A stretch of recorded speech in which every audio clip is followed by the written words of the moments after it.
बोलिए शालिग्राम महाराज की। श्री गणेशाय नमः।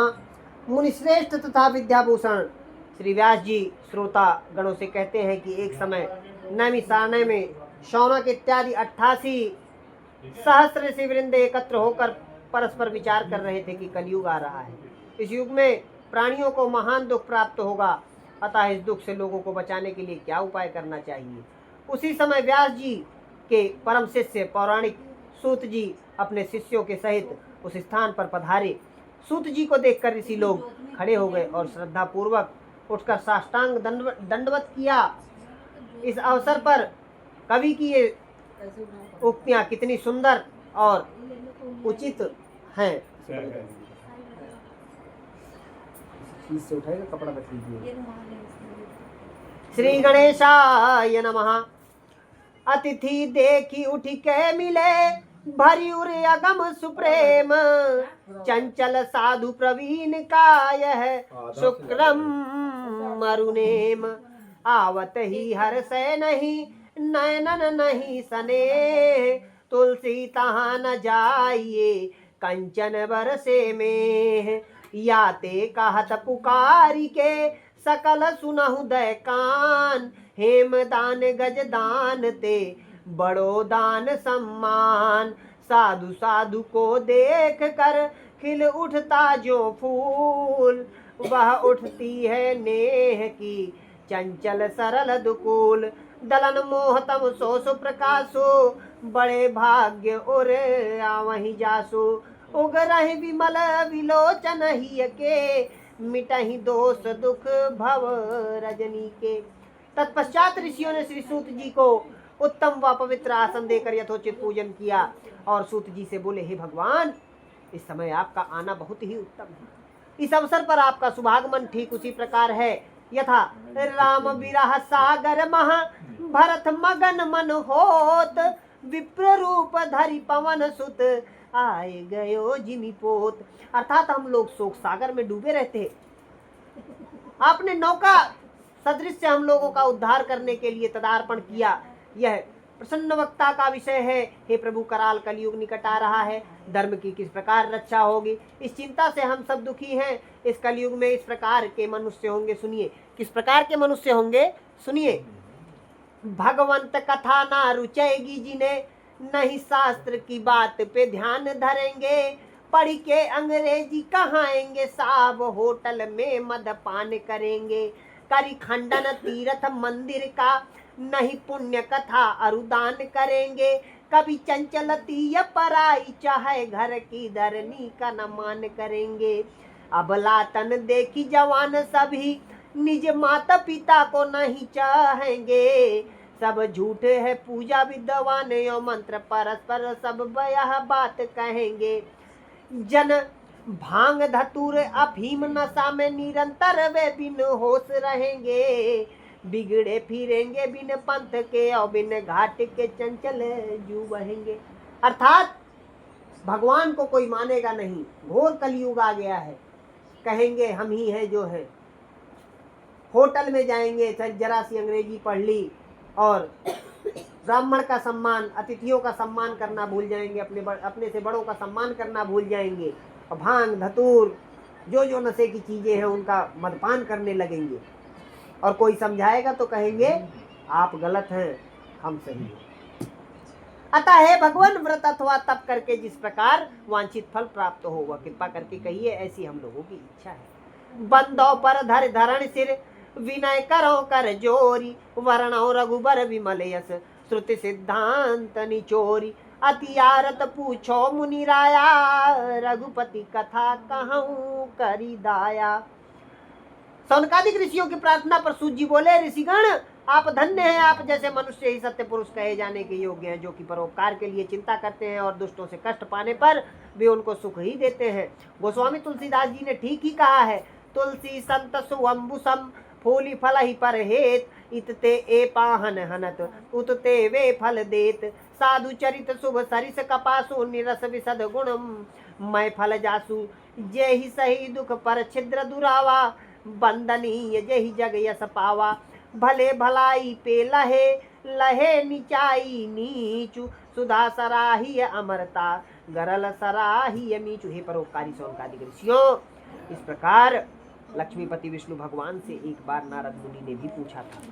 जिस प्रकार आप लोगों ने मुझसे पूछा है, इसलिए संध्या करने के बाद जिस प्रकार इस प्रश्न का उत्तर श्री भगवान ने दिया था, उसी प्रकार मैं आप लोगों के समक्ष कथन करूंगा। सौनकादिक ऋषियों ने कहा, अति उत्तम है, हम लोग भी संध्योपासन कर ले, क्योंकि किसी कवि ने कहा है, जो उठी प्रात नहात नहीं दिन सात चले, यही ही विधि जाको। अक्ष की माल न भाल विभूति न देत, जो अग्र सदा सविता को। संध्या विधि करते नहीं जो, दिन तीन न ध्यान धरे, जो उमा को। द्विज राज बने निज काज, तजे गनिये अस ब्राह्मण सूद प्रधा को। इसके पश्चात संध्योपासन से निवृत्त होकर सब लोग श्री सूत जी महाराज के सामने एकत्र हुए। सूत जी ने ऋषियों से कहा, हे ऋषियों, तदच्चित होकर मेरी बात सुनो, क्योंकि एक साध है सब सधे, सब साधे सब जाए। पानी देवे मूल को, फूल ही फल ही अघाए। खेती करे बनिज को धावे, दो में एक हाथ न आवे। जैसे आज हमारे साथ हुआ, ठीक है। यदि तुम्हारा ध्यान किसी और तरफ रहेगा तो मेरे उपदेश से लाभ उठा सकोगे, और न अन्य ही कार्य बनेगा। हे ऋषियों, एक समय नारद मुनि परोपकार की इच्छा से नाना लोकों में भ्रमण करते हुए मृत्यु लोक में आए और कहा, सत्य है, पर कारज के हित तजय निज कारज, जन संत सुख पावे उर में अधिक मिले उन्हें भगवंत। मृत्यु लोक में नारद ने देखा कि जितने मनुष्य हैं सबके अनेक प्रकार के दुख से दुखित हैं और भांति भांति की योनियों में जन्म लेकर अपने पापों को भोग रहे हैं। कैसे? कौतैली का बैल बना दिन रात दिए छपनी चख घूमत है। को हस्ती बना पग सांका लीलय परिबंधन में नित्य झूमत है। को स्वान हिलावत पूछ रहे दुत कार्यो पै पग चूमत है। कभी चंचल देह अनेक धरे यह जीव इत उत घूमत है। मतलब दिन भर मेहनत करता है, नौकरी चाकरी करता है, इसी में फंसा रह जाता है और प्रभु का ध्यान नहीं दे पाता है। ऐसे प्राणियों को कलेश युक्त देखकर मुनि अपने मन में सोचने लगे कि उनका दुख किस प्रकार दूर हो सकता है। यही मन में सोचते हुए वीणा बजाते हुए तथा हरि गुणगान करते हुए, कैसे? श्रीमन्नारायण नारायण नारायण भजमन नारायण नारायण नारायण श्रीमन्नारायण नारायण नारायण भजमन नारायण नारायण नारायण। नारद जी पहुंचे और विष्णुलोक में पहुंचकर नारद मुनि ने देखा कि शुक्लवर्ण भगवान चार भुजाओं से युक्त है और चारों भुजाओं में कर्म से शंख, चक्र, गदा, पदा तथा कंठ में वनमाला, तुलसी कुंद, मंदार, पारिजातश्च चंपकैः, पंचभृग्य स्थिता माला वनमाला विभूषिता सुशोभित है। ऐसे देवों के देव तथा स्वामी भगवान की नारद जी स्तुति कर रहे हैं। हे भगवान, आपको साष्टांग दंडवत है। आप वाणी और मन से परे हैं, आपको प्रणाम है। आपके अनेक रूप हैं, आपकी शक्ति अनंत है। आप आदि मध्य और अंत से रहित हैं। आप निर्गुण और तीनों गुणों सत रज तम की आत्मा तथा संपूर्ण प्राणियों के आदि कारण एवं अपने भक्तों के कलेश दूर करने वाले हैं। जय दुष्ट संहारी भव भयहारी, जय करे आदि नांता। जय असुर विनाशक धर्म प्रकाशक, गावहि वेद अनंता। जय जय जय जन मन रंजन पाप प्रभंजन सुखकारी मुनि संता। चंचल नर नारी अति दुख भारी, मुक्त करहूं मेरे भगवंता। इस प्रकार नारद जी के मुखार बिंदु से स्तुति सुनकर भगवान श्री नारद जी से पूछे, क्या पूछा है नारद? आपका आगमन वैकुंठ लोक में किस लिए हुआ है? आप क्या चाहते हैं? हे महाभाग, आप मुझसे कहें, मैं उसका यथोचित उत्तर दूंगा। नारद जी बोले, मृत्यु लोक के जन सकल हैं, युक्त कलेश अनंत, के ही उपाय से मुक्त हो मोसो कहूँ भगवंत। हे भगवान, मैं मृत्यु लोक से इस समय आ रहा हूँ। वहाँ जितने मनुष्य हैं सब अनेक प्रकार के कलेश से युक्त हैं और नाना प्रकार की योनियों में जन्म लेकर पाप कर्म में लीन है। दीन मलिन दरिद्र कुमूरक बुद्धि विवेक बिना अभिमानी, तस्कर लंपट ज्वारी तथा अनिश्चित शिक्षित दुष्ट महा अज्ञानी। मतलब ज्ञान का भी अभाव ले लिया उन्होंने। सब चीजें देखने के बाद भगवान विष्णु के पास, और जब वो परेशान होते तो बीड़ा बजाते हुए उनके पास पहुंचते थे। इसलिए हे भवभयहारी भगवान, कोई ऐसा उपाय बताइए जिससे उन प्राणियों का दुख छूट जाए। यदि आप मुझ पर कृपा रखते हैं तो कहिए, मैं सुनता हूँ। दीन दयाल बिरधु संभारी हरहु नाथ मम संकट भारी। श्री भगवान ने नारद जी से कहा, नारद तुमने भली भांति पूछी है, इससे संसार का कल्याण होगा। प्राणी पापों से मुक्त होकर परम पद को प्राप्त होंगे। हे नारद, इस देह को परोपकार में ही लगाना चाहिए, क्योंकि स्वयं ना खादंति फलानि वृक्षः पिबन्ति ना अभम स्वयमेव नधा धाराधरो वर्षति ना तम हेतो परोपकाराय सताम विभूतयः। किसी कवि ने सत्य कहा है, तरुअर फल नहीं भकत है, नदी ना अचवे नीर, पर कारज के कारणे साधुन धरा शरीर। सब मम प्रिय सब मम उपजाए, सब ते अधिक मनुज मोहि भाए। तिन मह दिज दिज मह श्रुति धारी, तिन मह निगम नीति अनुसारी। अतः हे नारद, एक छोटा सा उपाय मैं आपसे कह रहा हूं, ध्यान से सुनो। इसी से मानव का कलयुग में कल्याण होगा। हे नारद, तुम्हारे स्नेह से मैं कह रहा हूं, कलयुग के लिए एक ऐसा उत्तम व्रत है जो कि महापुण्य को प्रदान करने वाला तथा स्वर्ग और पृथ्वी से दुर्लभ है। यह व्रत है सत्यनारायण विष्णु भगवान का व्रत तथा पूजन। जो मनुष्य इस व्रत को धारण करेगा वह दुख से छूट जाएगा, सुख प्राप्त करेगा और अंत में मोक्ष को प्राप्त होगा। सत्य है, चहु युग चहु श्रुति नाम प्रभाऊ, कलि विशेष नहीं आन उपाऊ। नारद जादिन चित्त विशुद्ध सुने, यह सत्य कथा करी पूजा, जैसे हम कर रहे हैं। फल ले ऋतोद्व पातई जो और चूर्ण बनाई विप्र तनुजा, जैसे हमने बनाया है। पंचामृत में अनवाय प्रभु, मतलब नहवाए, सब दे कर भोग सुने जो मनुजा। ब्राह्मण भोज करे सहजाति, यही दुख मुक्ति उपाय न दूजा, मतलब दूजा कोई उपाय नहीं। भगवान का वचन सुनकर नारद जी ने कहा, हे जनार्दन, इस व्रत का फल क्या है, क्या विधि है, कब करना चाहिए तथा पहले किसने यह व्रत किया, सब विस्तार पूर्वक वर्णन कीजिए। इस प्रकार नारद जी का वचन सुनकर भगवान बोले, हे नारद, यह व्रत समस्त दुख तथा शोक को नष्ट करने वाला और धन धान्य को बढ़ाने वाला है। इसके अतिरिक्त यह व्रत सौभाग्य, संतति तथा सर्वत्र विजय प्राप्त कराने वाला है। किसी भी दिन यह व्रत भक्ति और श्रद्धा पूर्वक किया जा सकता है। सायंकाल के समय ब्राह्मण और बंधुओं के साथ धर्म में तत्पर होकर सत्यनारायण का पूजन करना चाहिए। केले का फल, गौ का दूध, गेहूं का आटा जिसमें चीनी मिश्रित हो, उसके अभाव में चावल और आटा और गुड़ मिलाकर चूर्ण बनावें। सब पदार्थ को एकत्र करके सवाई लगाकर भगवान को अर्पण करें। फिर ब्राह्मण तथा पुस्तक का पूजन करके दक्षिणा देके अपने बंधुजनों के साथ कथा का श्रवण करें। तत्पश्चात बंधुजनों के सहित ब्राह्मण को भोजन करावें। प्रसाद खाने के बाद नाच गाना बजाना कीर्तन आदि भगवान के सामने करें। इसके बाद जब लोग अपने घर जाने लगे तो श्री सत्यनारायण का नाम स्मरण करते जाएं। इसी प्रकार हे नारद, यह व्रत जो मनुष्य करेगा वह वांछित फल पाएगा। विशेषकर कलयुग में इससे सरल उपाय और कोई नहीं है। और सबसे प्रिय हमारे प्रभु जी को ब्राह्मण है। इन्होंने ब्राह्मण का ही रूप धारण करके बनिया की अकल ठिकाने लगाई। इति श्री सत्यनारायण व्रत कथा प्रथमो अध्याय समाप्त। बोलिए शालिग्राम महाराज की जय। श्रीमन्नारायण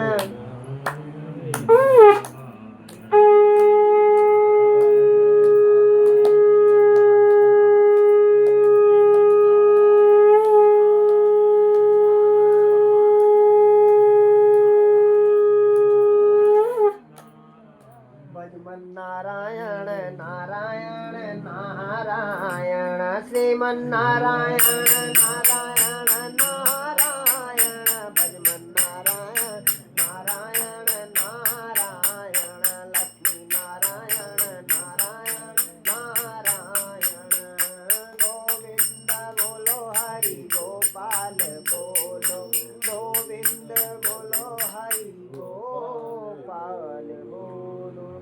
अभी तक हमने प्रथम अध्याय का श्रवण किया। अब द्वितीय अध्याय की ओर। सूत उवाच। श्री सूत जी सौनकादिक ऋषियों तथा भगवान नारद से व्रतकाल विधि और महात्म्य कहकर आगे सर्वप्रथम इसी सत्यनारायण व्रत करने वाले के संबंध में कथन करते हैं। सुंदर काशीपुर में एक अति निर्धन ब्राह्मण सतानंद हुए। वे इस प्रकार कंगाल ब्राह्मण थे कि भूख से पीड़ित होकर नित्य पृथ्वी पर भिक्षा के लिए भ्रमण करते थे। दुखित ब्राह्मण को देखकर भगवान को दया आ गई, क्योंकि भगवान को ब्राह्मण अधिक प्रिय है। जैसा कि भगवान ने स्वयं कहा है, यह जग में अद्भुत प्रसंग है, मम द्विज एक विशेष अंग है। भगवान ने एक वृद्ध ब्राह्मण का रूप धारण कर उस दुखी ब्राह्मण से आदर पूर्वक पूछा, हे ब्राह्मण, आप किस लिए दुखी होकर इस पृथ्वी पर नित्य भ्रमण करते हैं? हे द्विजोत्तम, वह सब कहो, मैं सुनना चाहता हूँ। ब्राह्मण बोला, हे भगवान, मैं एक दरिद्र ब्राह्मण हूँ, भिक्षा के लिए दिन भर घूमा करता हूँ।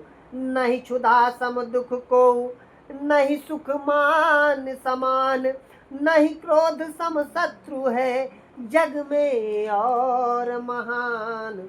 उत्तम खेती मध्यम बान, अधम चाकरी भीख निदान। ये कौन कह रहा है? वह निर्धन ब्राह्मण कह रहा है। इसलिए हे प्रभु, यदि कोई उपाय हो तो कृपा कर बताइए, जिससे इस मांगने से मुक्ति मिले और दरिद्रता दूर हो। ब्राह्मण के प्रश्न का उत्तर देते हुए ब्राह्मण अर्थात भगवान बोले, हे ब्राह्मण देवता, आप सत्यनारायण का पूजन तथा व्रत कीजिए, वह वांछित फल देने वाले हैं। अतः हे ब्राह्मण, आप मेरी बात मानकर यह व्रत धारण करें। जो मनुष्य इस व्रत को करता है वह दुख से छूटकर मुक्ति को प्राप्त होता है।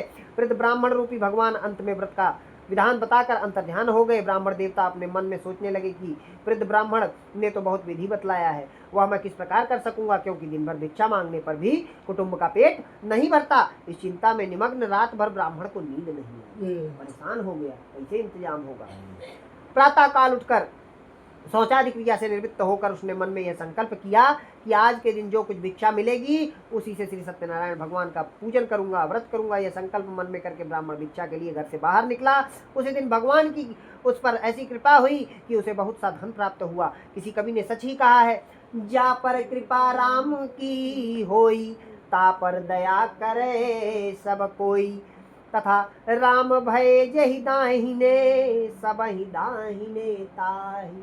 मतलब राम आपके साथ हैं तो सब लोग आपके साथ हैं, साथ छोड़ देंगे तो अकेले रह जाएंगे। अर्थात उस दिन देवताओं ने भी उस ब्राह्मण पर कृपा की। अतः ब्राह्मण ने उसी धन से बंधुओं को बुलाकर प्रसन्नता पूर्वक भक्ति और श्रद्धा के साथ सत्यनारायण स्वामी का विधि पूर्वक पूजन किया।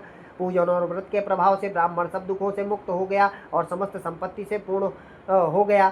तब से वह ब्राह्मण बराबर हर महीना यह व्रत करने लगा और इस प्रकार उस उत्तम ब्राह्मण ने श्री सत्यनारायण भगवान का व्रत और पूजन किया। इससे वह ब्राह्मण समस्त पापों से छूटकर दुर्लभ मोक्ष को प्राप्त हुआ। इस प्रकार जो मनुष्य उस ब्राह्मण की भांति सत्यनारायण का व्रत करेंगे वे संपूर्ण दुखों से छूटकर मोक्ष को प्राप्त होंगे। इस प्रकार भगवान ने व्रत के प्रभाव को नारद जी से कहा। इसके बाद श्री सूत जी ने सौनकादिक ऋषियों से प्रश्न किया कि जो कुछ भगवान महात्म्य था वह कथन किया, अब आगे क्या कहूँ, आप लोग कहिए। ऋषियों ने उत्तर दिया, महाराज, उस ब्राह्मण ने इस व्रत को किससे सुना, किसने सुना तथा किसने इस व्रत को किया, ये सारी कथा हम सबको सुननी है, सुनने की इच्छा है, आप कृपा करके कहिए। सूत जी बोले, हे ऋषियों सुनो, ब्राह्मण से सुनकर जिसने इस व्रत को भूतल पर किया वह कथन कहता हूँ। एक समय अपनी संपत्ति के अनुसार वही ब्राह्मण बंधुओं के सहित सत्यनारायण का पूजन कर रहा था। इतने में एक लकड़ी बेचने वाला वहां आ पहुंचा। उसने लकड़ी का गट्ठर बाहर रखकर घर के भीतर प्रवेश किया। लकड़हारा भूख प्यास से बहुत पीड़ित था। उसने घर के भीतर देखा कि वह भिखारी ब्राह्मण जो एक दिन भिक्षा मांगते फिरते थे आज इतने बड़े भवन के स्वामी हैं और भीड़ भाड़ के साथ भगवान की पूजा कर रहे हैं। सत्य है, चींटी के पाए में बाधी गयन दहे, चाहे समुद्र के पार लगावे, चाहे तो रंग तेराव करे, अरुराव को द्वार ही द्वार फिरावे। अर्थात ये चाहे तो अमीर बना दे, ये चाहे तो गरीब बना दे, ये चाहे तो अपने पास बुला ले, और ये चाहे तो सब कुछ बिगाड़ दे, सब इन्हीं के हाथ में है। बोलिए श्री सत्यनारायण भगवान की। इस प्रकार ब्राह्मण को संपन्न देखकर वह लकड़हारा आश्चर्य में पड़ गया। कुछ देर के बाद उसने हाथ जोड़कर ब्राह्मण से पूछा कि आप किसका पूजन कर रहे हैं, इस पूजन का क्या फल है, कृपा कर विस्तार पूर्वक कहिए। ब्राह्मण ने लकड़हारे से कहा, यह श्री सत्यनारायण भगवान का व्रत पूजन कर रहा हूँ। ये प्रभु इस प्रकार दीनदयाल है कि वांछित फल प्राप्त करते हैं। यह जो मेरा धन धान्य तुम देख रहे हो, यह श्री सत्यनारायण भगवान की ही कृपा का प्रसाद है। संसर्ग जा दोष गुण भवंती, संसर्ग से ही दोष व गुण उत्पन्न होते हैं। ब्राह्मण के मुख से इस प्रकार सुनकर लकड़हारा बहुत प्रसन्न हुआ और भगवान का प्रसाद खाकर तथा जल पीकर नगर को प्रस्थान किया। लकड़हारा ने मार्ग में अपने मन में चिंतन कर यह संकल्प किया कि आज जो कुछ भी लकड़ी के बेचने पर मिलेगा, मैं उसी से श्री सत्यनारायण भगवान का पूजन करूंगा। इस प्रकार मन में सोचकर लकड़ी का बोझ सर पर रखकर चला गया। भगवान की कृपा से उस दिन लकड़हारा लकड़ी का बोझ लिए हुए उस स्थान पर पहुंचा जहाँ पर धनी लोग रहते थे। जाते ही उसे लकड़ी का दूना दाम मिल गया। तत्पश्चात लकड़हारे ने प्रसन्न हृदय से पक्के पक्के केले का फल, शक्कर, घी, दूध और गेहूं का आटा मोल लिया। जो हमने चढ़ाया है वो सब कुछ लिया उसने। ब्राह्मण को बुलाकर विधि पूर्वक श्री सत्यनारायण भगवान का व्रत तथा पूजन किया, जिसके प्रभाव से श्री लकड़हारा धन तथा पुत्र को प्राप्त किया। वह जब तक संसार में रहा सुख भोग क्रिया को प्राप्त किया और अंत में सत्यपुर को गया। जीवन सकल जन्म फल पाए, अंत अमर पति सदान सिधाए। इति श्री सत्यनारायण व्रत कथा द्वितीय अध्याय समाप्त। कैसे?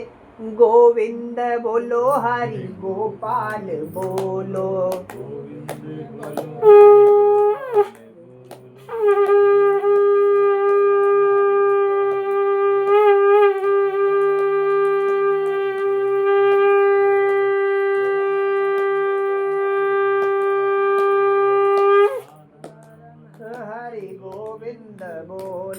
गोविंद बोलो, हरि गोपाल बोलो। गोविंद बोलो, हरि गोपाल बोलो। राधा रमण हरि गोविंद बोलो। गोविंद बोलो, हरि गोपाल बोलो। गोविंद बोलो, हरि गोपाल बोलो। राधा रमण हरि गोविंद बोलो। अब तक हमने दूसरे अध्याय का श्रवण किया। तृतीय अध्याय की ओर बोलिए श्री शालिग्राम महाराज की। श्री सूत जी महाराज ने सौनकादिकों से कहा, हे मुनिस्तम, ब्राह्मण और लकड़हारा की कथा कह चुका हूँ। जिसने इस व्रत को किया है वह कह रहा हूँ, सुनो। प्राचीन समय में उल्कामुख नाम का एक राजा था। वह राजा जितेंद्रिय, सत्यवादी और देव मंदिर में प्रतिदिन जाने वाला था। वह देवालय में जाकर ब्राह्मणों को इतना दान देता था कि ब्राह्मण संतुष्ट हो जाते थे। उल्कामुख राजा की पत्नी कमल के तुल्य मुख वाली सती थी। सती वह इस प्रकार थी, सुंदर थी और सती भी। किस प्रकार सती थी? एक धर्म एक व्रत नेमा, काय वचन मन पति पद प्रेमा। जैसे आंटी जी तपस्या करती हैं, आपकी सेवा करती हैं ना। ये तो हमें पता है। अरे राम, बड़ी विपत्ति है महाराज। वह भद्रशिला नदी के किनारे अपने पति उल्कामुख राजा के साथ श्री सत्यनारायण का पूजन कर रहे थे। इसी समय साधु नाम का एक वैश्य व्यापार के लिए नाव पर बहुत सा धन लादे हुए उसी स्थान पर आया और नौका को नदी के तट पर खड़ी करके बनिया ने राजा के समीप जाकर देखा कि राजा अपनी स्त्री सहित सत्यनारायण का पूजन कर रहा है। उसने राजा से विनय पूर्वक पूछा कि हे राजन, आप प्रेम पूर्वक किसका पूजन कर रहे हैं और किस लिए कर रहे हैं? आप विस्तार से कहिए, मैं सुनना चाहता हूँ। राजा बोले, हे साधु, मैं सत्यनारायण स्वामी का पूजन कर रहा हूँ। बंधुओं के सहित इस पूजन का अर्थ है कि मेरे पास राज्य संपदा सब कुछ है, परंतु पुत्र नहीं है। पुत्र की ही इच्छा के लिए यह पूजन है, क्योंकि पति बिन सूनी मांग, पुत्र बिन है घर सूना।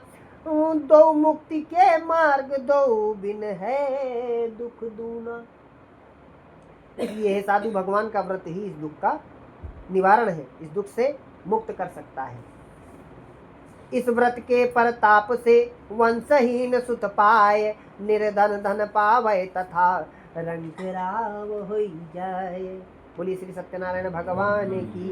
राजा के वचन को सुन साधु बनिया आदर पूर्वक बोला, हे राजन, आप इस व्रत की संपूर्ण विधि को कहिए, कृपा कीजिए। मैं भी इस व्रत को करूंगा, क्योंकि मेरे भी कोई संतान नहीं है, इसलिए मैं भी इस व्रत को निश्चय ही करूंगा। इस प्रकार बनिया की बात सुनकर राजा ने सब विधि जैसा कि पूर्व कथित है उससे कहा।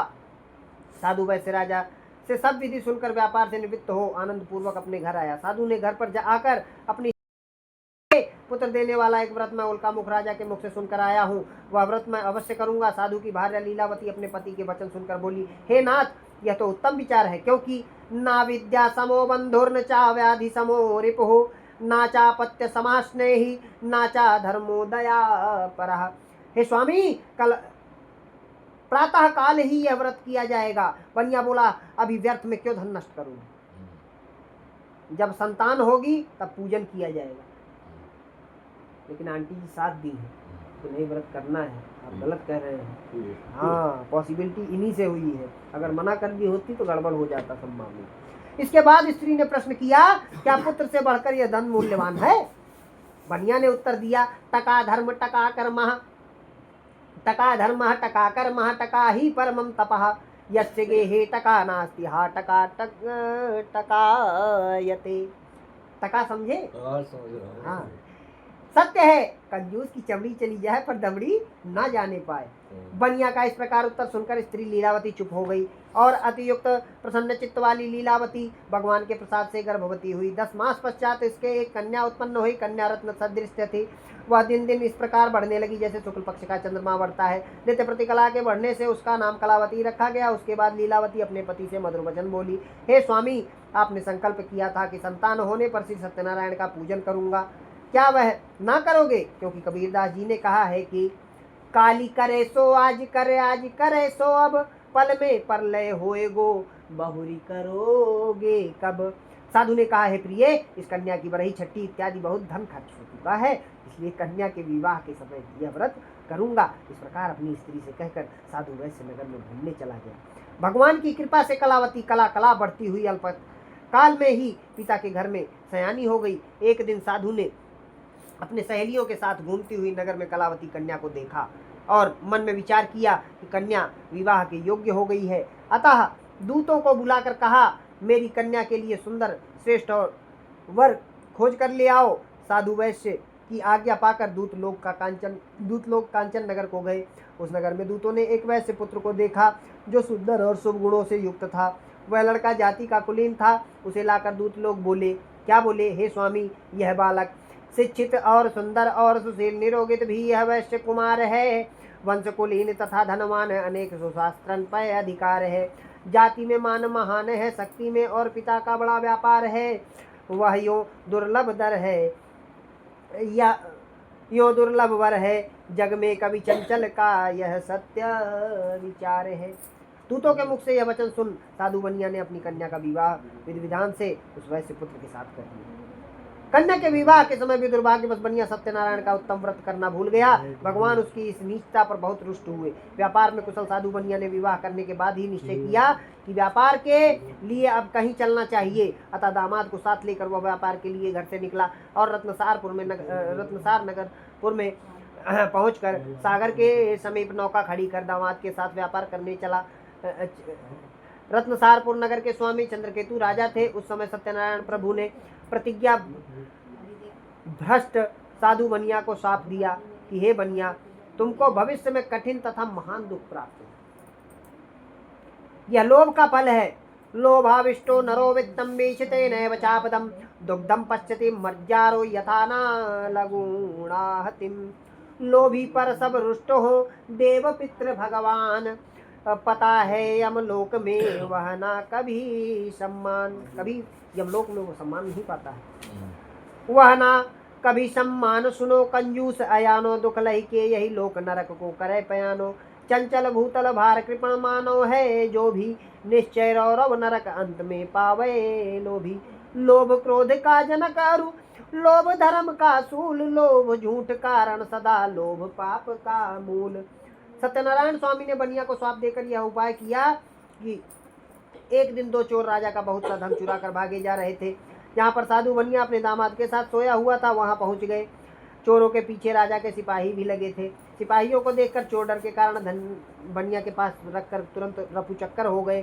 सिपाहियों ने बनिए के निकट पहुंचकर देखा कि राजा का समस्त धन रखा हुआ है। अतः उन्हीं दोनों बनियों को चोर समझकर सिपाही लोग उन्हें बांधकर राजा के पास ले आए और हर्षपूर्वक सिपाहियों ने राजा से कहा, हे प्रभु, यही दोनों चोर हैं जो आपका धन लेकर भागे जा रहे थे। अब इनके लिए क्या आज्ञा है? राजा बोला, इन दोनों को दृढ़ बांध कर महादुर्ग के कारागार में डाल दो। सत्यदेव की माया के कारण राजा ने बनिया की एक बात भी न सुनी और समस्त धन अपने महल में रखवा लिया। वहां तो बनिया का यह हाल हुआ और घर पर बनिया की पत्नी और पुत्री को भी अत्यंत दुख प्राप्त हुआ। उसका सब धन धान ने चोर उठा लिया। माता पुत्री मानसिक और शारीरिक कष्ट से पीड़ित हो गई, भूख और प्यास से तड़पने लगी और अंत में घर पर ही भिक्षा मांगने लगी। यथा धनहीन फटे चिथड़े कपड़े लिपटा अति मुख कुपीड़ित दीना फिरती इतने उतते कवि चंचल मान बिना अरुचित मलिना। एक दिन भूख से पीड़ित होकर कलावती कन्या एक ब्राह्मण के घर पहुंची। वहां पर उसने देखा कि श्री सत्यनारायण भगवान का पूजन हो रहा है। उसी स्थान पर बैठ गई और कथा सुनकर भगवान की बहुत विनती की। इसके बाद प्रसाद खाकर बहुत रात बीतने पर अपने घर वापस आई। लीलावती क्रोध करके बोली, हे पुत्री, इतनी रात बीत गई, तू कहाँ थी? तेरे मन में क्या है? साधु वणिक अरु पंडित घूमे पावहिमान, नीति कहत अबला फिरे पावही अति अपमान। माता की बात सुनकर कलावती ने कहा, हे माता, सत्य कहती हूँ, मैं ब्राह्मण के घर भिक्षा के लिए गई थी। वहाँ सत्यनारायण भगवान का पूजन हो रहा था। पूजन दुख से मुक्त करने वाला तथा वांछित फल को देने वाला था। लीलावती कन्या का वचन सुन भगवान का व्रत करने के लिए उद्यत हुई और प्रातः काल कन्या से बोली, तो पूजन की सामग्री एकत्र कर, आज सत्यनारायण का पूजन करूंगी। बंधु तथा स्वजनों के सहित उस स्त्री ने सत्यनारायण भगवान का पूजन किया और प्रभु से प्रार्थना की कि हे भगवान, यदि मेरे पति और दामाद शीघ्र वापस आएंगे तो फिर आपका व्रत धारण करूंगी। मेरे पति तथा दामाद से जो कुछ अपराध हो गया हो, भगवान उसे क्षमा कीजिए। दोहा, अवगुण कियो तो बहुत कियो करत ना इलाज, अवगुण मेरे बाप जो बकस गरीब निवाज। इस प्रकार लीलावती के व्रत पूजन और प्रार्थना से भगवान प्रसन्न हो गए और चंद्रकेतु राजा से स्वप्न में कहा, राजन, प्रातः काल उन दोनों बनियों को कारागार से मुक्त कर दो और जो कुछ उन दोनों का धन छीन लिया है वह उन्हें वापस कर दो। यदि ऐसा नहीं करोगे तो तुम्हारे राज्य, पुत्र और धन सहित नष्ट कर दूंगा। इस प्रकार स्वप्न में राजा से कहकर भगवान अंतर ध्यान हो गए। राजा प्रातः काल अपने प्रियजनों के साथ सभा में बैठे और रात्रि का देखा हुआ स्वप्न लोगों से कहा। सब लोग सुनकर बोले, हे महाराज, स्वप्न सत्य प्रतीत होता है। स्वप्न की आज्ञा के अनुसार ही आचरण करना उचित है। अनंतर राजा ने दूतों को आज्ञा दिया कि जो दोनों बनिया कारागार में है उन्हें मुक्त कर दो। राजा की आज्ञा पाकर दूत लोगों के कारागार से दोनों बनियों को निकालकर राजा के सामने उपस्थित किया और विनय पूर्वक राजा से कहा, हे राजन, हम बंधन से मुक्त करके दोनों बनियों को ले आए हैं। इसके बाद दोनों ने राजा चंद्रकेतु को दंडवत किया। दंडवत मतलब प्रणाम किया। अपना पूर्व वृतांत सोचकर भय से व्याकुल हो मौन रहे। वे भयभीत थे, इसलिए थे कि राजा मन की बात को नहीं जानते हैं कोई, पहले तो बंदी भयो अब क्या जाने होए, अब क्या जाने होए। शीश तो नहीं कटेगा, फांसी लागे हाय, प्राण अब नहीं रहेगा, चंचल कैसे सिद्ध होए, अब सपनों का जाविदी अब कौन हवाल करेगा मेरो राजा। मतलब राजा से कह रहे हैं। तब राजा ने दोनों बनियों की ओर देखकर कहा, जो कुछ तुमको दुख प्राप्त हुआ है इसका कारण दैव है, मैं नहीं। इस समय कोई भय नहीं, तुम निर्भय हो जाओ। इतना कहते ही राजा ने उनकी हथकड़ी कटवा दिया और बाल बनवाने की आज्ञा दी, क्योंकि कारागार में थे। कारागार में दाढ़ी बाल सब बड़े हो गए थे। तत्पश्चात राजा ने उन दोनों को वस्त्र तथा आभूषणों से सुसज्जित किया तथा मीठे वचनों से राजा ने बनियों को संतुष्ट किया और उनका जो धन लिया था उसका दूना द्रव्य देकर उन्हें विदा कर दिया। अब आपका आदेश है तो हम घर जा रहे हैं। इसी प्रकार कहकर दोनों अपने घर के लिए प्रस्थान किए। श्री स्कंद पुराणे रेवाखंडे सत्यनारायण व्रत कथायां तृतीयोध्याय समाप्त। ओ श्रीमन्नारायण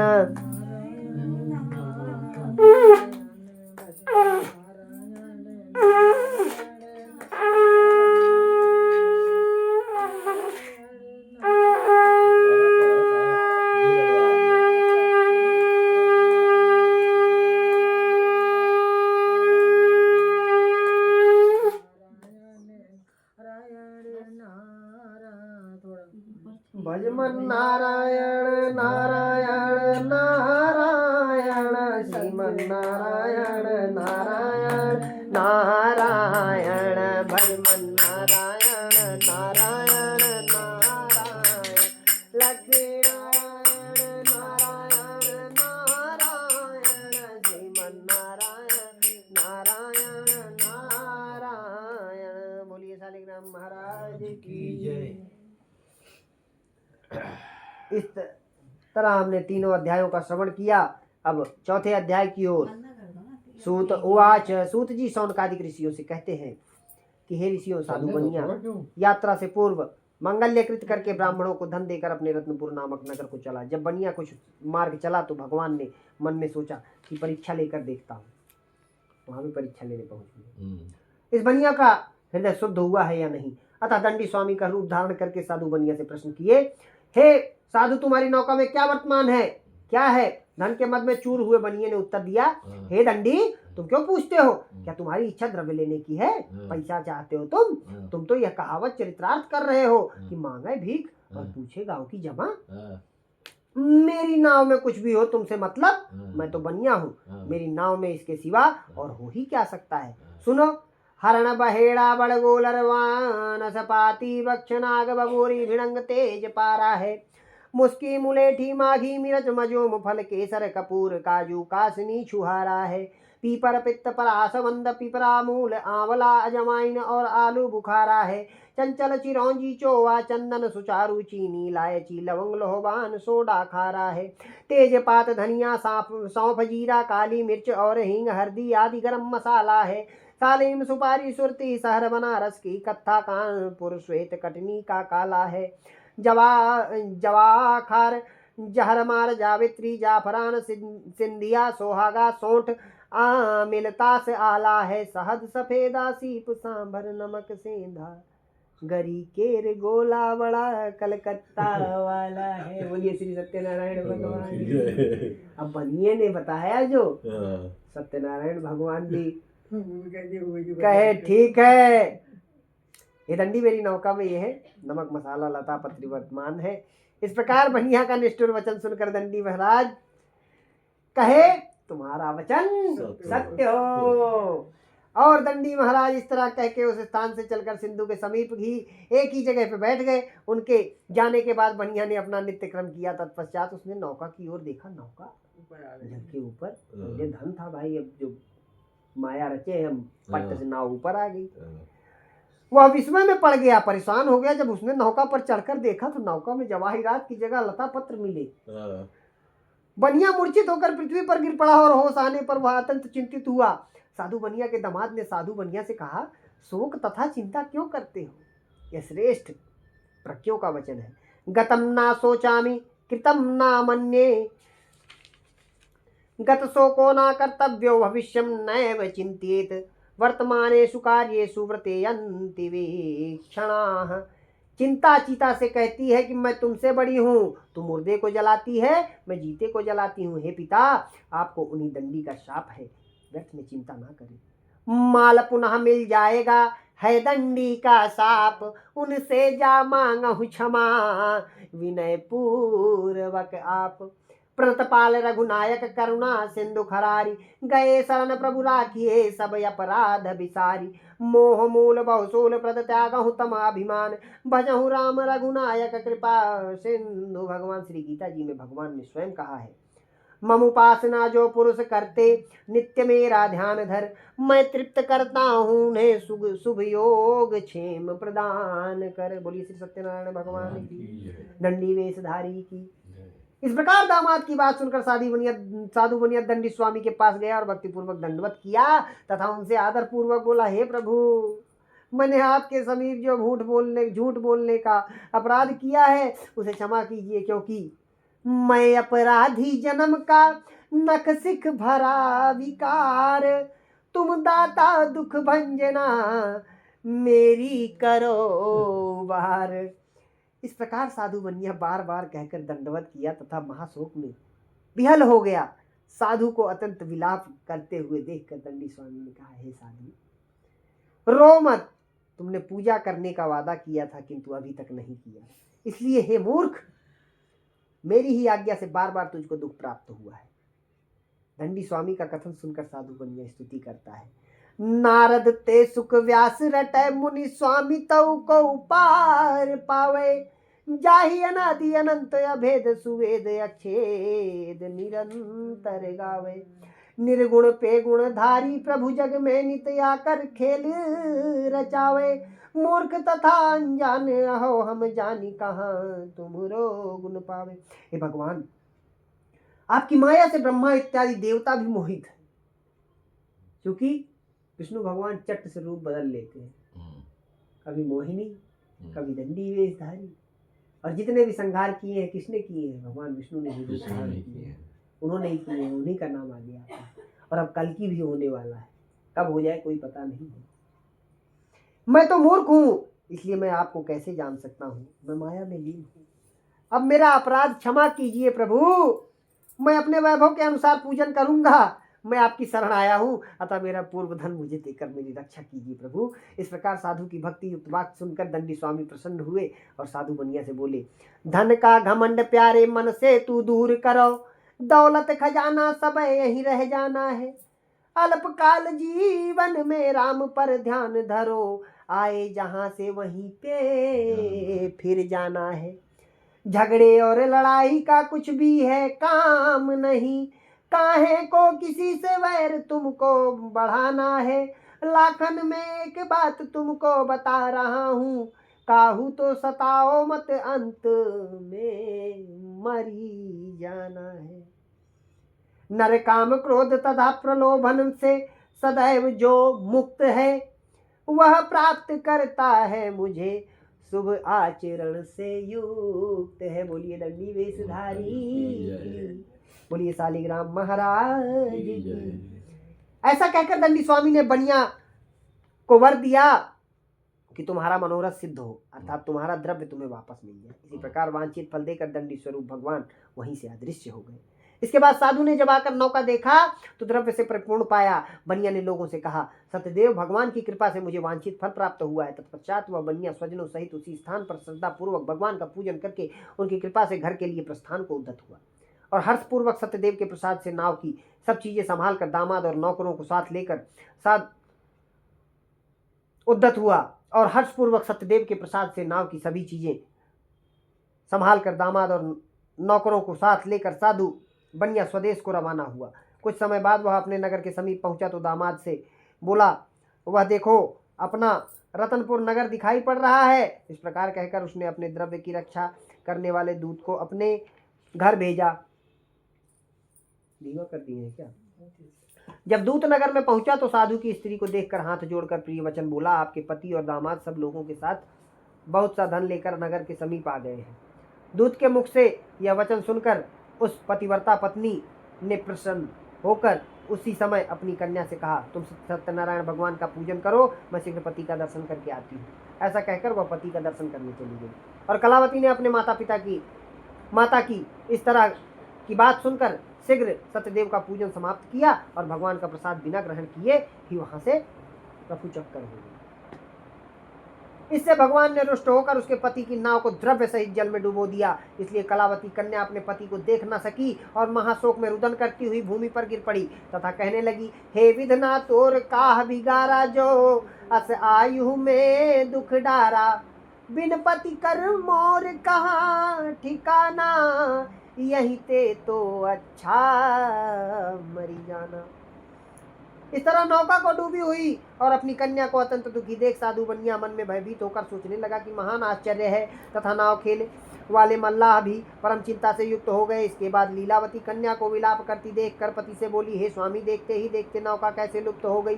क्या जाने किसी देवता की माया हो, किंतु श्री सत्यनारायण का महात्म्य जानने की किसमें शक्ति है किसी में शक्ति?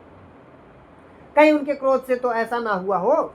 इस प्रकार कहकर विलाप करने लगी तथा कलावती को गोद में लेकर लीलावती रोने लगी। इसके बाद अपने पति को नष्ट हुआ देखकर कलावती मन में विचार करने लगी, जब पतिदेव नष्ट हो गए तो मैं जीवित रहकर क्या करूंगी, क्योंकि ना तंत्री वादते वीणा ना चक्रो विद्यते रथा, ना पति सुख में धेत या स्यादपि सतात्मजा। अतः अब मेरा जीना सर्वथा व्यर्थ है, इसलिए अब मुझे सती हो जाना चाहिए। वह इस तरह मन में सोचकर घर गई और पति की खड़ाऊ ले आई तथा माता से बोली, चंदन चिता बनाय रुचि रुचि आग लगायहु, देह भस्म है जाए जामे मेरी सकल विधि। कन्या की बात सुनकर वह स्त्री सहित बहुत दुखी हुआ। साधु बनिया शोक से अत्यंत दुखित होकर सोचने लगा, कि मेरा यह सब वैभव भगवान श्री सत्यनारायण ने हरण किया है, या मैं उनकी माया से भ्रम में पड़ा हूँ। तत्पश्चात उसी बढ़िया ने सबको एकत्र किया और उनके सामने अपना मनोरथ प्रकट किया कि यदि मेरा कष्ट श्री सत्यनारायण भगवान स्वामी दूर करेंगे तो मैं अपने ऐश्वर्य के अनुसार उनका पूजन करूंगा, क्योंकि बारंबार मेरी अज्ञानता पर कुपित होकर वह मुझे कष्ट दिया करते हैं। कृपा की न होती जो आदत तुम्हारी, तो सुनी ही रहती अदालत तुम्हारी। जो मुलजिम न होते न तुम होते हाकिम, न घर घर में होती इबादत तुम्हारी। प्रभु मुझसे गलती जो कुछ भी हुई हो, कृपा करके उसको संभालो मुरारी। बोलिए शालिग्राम महाराज की। ऐसा कहकर पृथ्वी पर बारंबार साधु ने दंडवत किया तथा दीन दयालु प्रभु उस पर प्रसन्न हुए। तत्पश्चात आकाशवाणी हुई कि हे साधु, तेरी कन्या मेरा प्रसाद त्याग कर अपने पति का दर्शन करने चली आई, इस कारण यह पति का दर्शन नहीं पा सकी। यदि कन्या घर जाकर प्रसाद खाकर पुनः आएगी तो इसका पति निसंदेह प्राप्त होगा। कन्या ने गगन मंडल से आकाशवाणी सुनकर शीघ्र ही घर आकर प्रसाद खाया। तत्पश्चात जब वह फिर उस स्थान पर वापस आई तो स्वजनों के सहित अपने पति को देखा। अनंतर कन्या ने अपने पिता से कहा, अब घर चले, विलंब क्यों करते हैं। कन्या की बात सुनकर साधु संतुष्ट हुआ और उसी समय वहीं पर श्री सत्यनारायण भगवान का विधि पूर्वक पूजन करके द्रव्य और बंधुजनों के सहित आनंद पूर्वक घर आया। इसके पश्चात वह हर पूर्णमासी और संक्रांति को श्री सत्यनारायण स्वामी का पूजन करने लगा। सौनकादि ऋषियों से सूत की महाराज कहते हैं कि इस प्रकार साधु बनिया व्रत के प्रभाव से इस लोक में सुख भोग कर अंत में सत्यपुर वैकुंठ को प्राप्त हुआ। इति श्री सत्यनारायण व्रत कथायाम चतुर्थोऽध्याय समाप्त। हो श्रीमन्नारायण नारायण नारायण भजमन नारायण। जय हो।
बोलिए श्री सत्यनारायण भगवान की। बोलिए शालिग्राम महाराज की जय। इस प्रकार चतुर्थ अध्याय का श्रवण किया। अब पांचवें अध्याय की ओर श्री सूत जी ने सौनकादि ऋषियों से कहा, हे मुनीश्वरों, मैं और भी एक कथा कहता हूँ, आप लोग सुनिए। सतयुग में एक तुंगध्वज नामक राजा था। वह अपनी प्रजा को पुत्र के समान मानता था और उनके पालन में तत्पर था।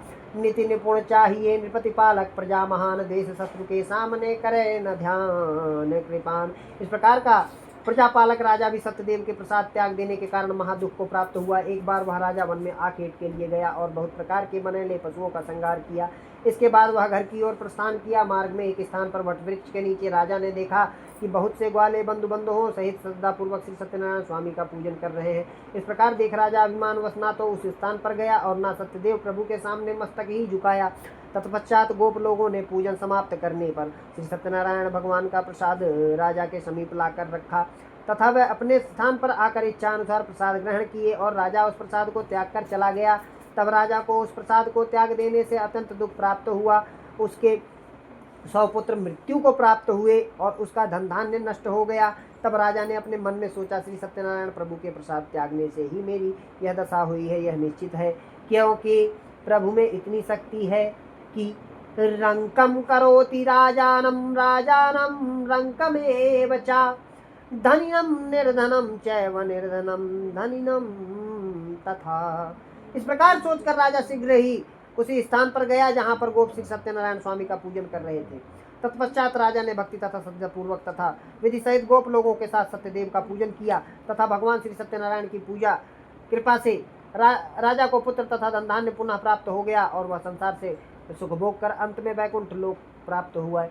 सूत जी महाराज बोले, हे सौनकादिक ऋषियों, जो मनुष्य श्री सत्यनारायण प्रभु के इस पर परम दुर्लभ व्रत को करता है तथा मनोरथ सिद्ध करने वाला पुण्यकारक कथा श्रवण करता है, वह श्री सत्यनारायण के प्रसाद से धन धान्य सब कुछ प्राप्त करता है। जो मनुष्य निर्धन है वह धनवान हो जाता है तथा जो बंधन में पड़ा है वह बंधन मुक्त हो जाता है तथा अभियुक्त मनुष्य भय से छूट जाता है। यह सत्य है, इसमें संदेह नहीं। और सत्यनारायण के इस प्रसाद से मनुष्य इस लोक में वांछित फल भोग कर अंत में वैकुंठ को जाकर स्वर्ग सुख को प्राप्त होता है। हे ब्राह्मणों, इस प्रकार जो श्री सत्यदेव के व्रत को आप लोगों से कहा है उसे करने वाले मनुष्य संसार सागर के दुखों से मुक्त हो जाते हैं। और कलयुग में विशेष फल देने वाला श्री सत्यनारायण का व्रत यही है, सत्य है। सिद्ध मनोरथ होत सदा व्रत पूजन करता जो नर है, अति निर्धन हो धनवान महानिर्भय बनी जात भयातुर है। ऐसे वांछित फल देने वाले प्रभु को कोई काला कहता है, कोई ईश कहता है, कोई श्री सत्यनारायण कहता है तथा कोई सत्यदेव कहता है। ये सत्यदेव प्रभु अनेकों प्रकार का रूप धारण करके पृथ्वी पर मनुष्यों का मनोरथ पूर्ण करते हैं तथा इस कलयुग में यही सनातन विष्णु सत्य रूप धारण करके सबकी इच्छा पूरी करते हैं। सूत जी कहते हैं कि हे मुनि सत्मो, जो मनुष्य यह कथा नित्य पढ़ता है तथा सुनता है वह सत्यदेव के प्रसाद से पाप मुक्त हो जाता है। हे मुनीश्वरों, जिन्होंने पूर्व जन्म में श्री सत्यनारायण स्वामी का पूजन किया था उनके दूसरे जन्म का हाल कह रहा हूँ।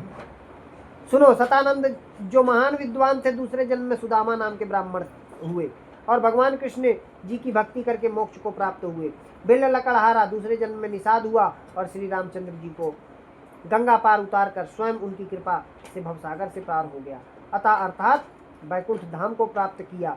और उल्कामुख राम का राजा दूसरे जन्म में महाराज दशरथ हुए, जो भगवान श्री रंगनाथ का पूजन करके मोक्ष को प्राप्त हुए। और साधु वैश्य भी धार्मिक तथा सत्यसंध मोरध्वज राजा हुआ। वह ऐसा सत्यवादी और धार्मिक था कि अपनी स्त्री के साथ अपने पुत्र का दाहिना अंग आरा से काटकर ब्राह्मण रूपी श्री कृष्ण को देना स्वीकार किया।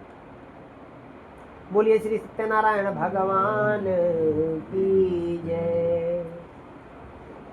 ओ श्रीमन नारायण नारायण नारायण भजमन नारायण नारायण नारायण।